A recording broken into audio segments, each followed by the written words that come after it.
Sir बताएं, नए साल की क्या सौगात है? बिल्कुल। पिछले साल का जो हमारा 2025 का जो हमारा सबसे फेवरेट सेक्टर रहा था वो था एनबीएफसी का। और हम उम्मीद करते हैं कि ये सेक्टर 2026 में भी कमाल करेगा, क्योंकि हमने कहा था कि इसमें 1 से 2 साल के लिए निवेश करने की बात है। और अभी भी कुछ कुछ एनबीएफसी ऐसी है जो बहुत अच्छे लेवल्स पे, बहुत अच्छे वैल्यूएशंस पे आपके लिए बाजार में मिल रही है।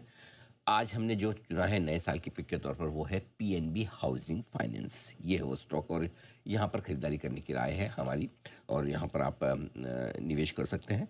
नया मैनेजमेंट है, नए एमडी और सीईओ अजय कुमार शुक्ला। इनके पास 30 साल से ज़्यादा का लंबा गहरा अनुभव है। गिरीश कोसगी साहब ने इस्तीफा दे दिया था, उसके बाद काफ़ी समय लगा। समय लगने के बाद कंपनी ने इन्हें नए सीईओ के तौर पर चुना है 5 साल के लिए, और 5 साल का पूरा समय दिया। ये एक अच्छी बात है कि स्टेबिलिटी है। दूसरा ये कि इनका जो बैकग्राउंड है 16 साल तक टाटा कैपिटल हाउसिंग में काम करने का, तो हाउसिंग और मॉर्गेज फाइनेंस का बहुत ही बढ़िया अनुभव लेकर ये आते हैं। तो ये काम आएगा इनके लिए। कंपनी के लिए पिछले 6 तिमाहियों से एनपीए में लगातार गिरावट का ट्रेंड आता दिख रहा है, जो कि अच्छा है। एसेट क्वालिटी सुधर रही है।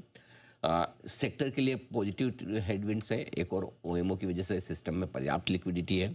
दूसरी ओर आरबीआई ने 1.25% ब्याज दरें एक ही साल में इस साल घटा दी है, तो लिक्विडिटी बढ़ने का और ब्याज दरें घटने का फायदा कंपनी को मिलेगा ही मिलेगा। अच्छी बात यह कि 52 हफ्तों के ऊपरी स्तरों से स्टॉक करेक्ट होकर काफ़ी अच्छे लेवल्स पर आ चुका है। 18% टॉप से अपने नीचे है। तो हमें लगता है कम से कम 2026 में जितना टॉप से 18% घटा है, इतनी तो भरपाई कर ही लेगा मिनिमम। अब हम थोड़े से टारगेट हम थोड़े से छोटे कर रहे हैं, क्योंकि बाजार के मूड माहौल के साथ ज़रूरत होगी तो हम रिव्यू कर लेंगे। हमें लगता है कि 1.5 की पुरानी पी मल्टीपल पर, फॉरवर्ड मल्टीपल पे देखेंगे तो 1 के P price to book value, not P, sorry, price to book value पर 1.5 के आसपास trailing P price to book value है। और फॉरवर्ड 2026 का आप देखें तो 1 के प्राइस टू बुक वैल्यू पर बहुत सस्ता है दूसरे लिस्टेड पेयर्स के मुकाबले में। जिस तरह की पेडिग्री है, जिस तरह का बिजनेस और अफोर्डेबल हाउसिंग में है यार, वहाँ पर ग्रोथ बहुत अच्छी है।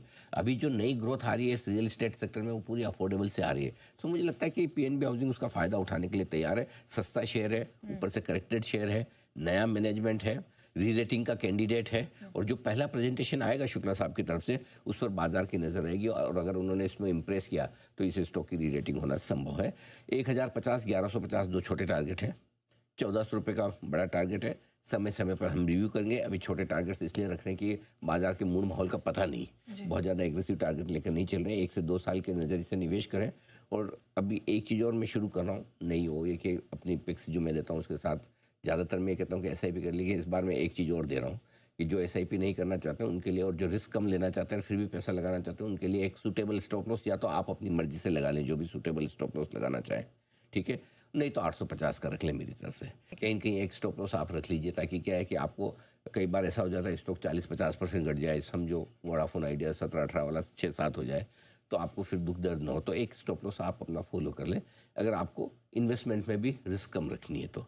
और बाकी इन्वेस्टमेंट ग्रेड के स्टॉक्स हैं तो उसमें आप निवेश के लिहाज से 1-2 साल के व्यू से आप निवेश कर सकते हैं पीएनबी हाउसिंग फाइनेंस। ऑलराइट।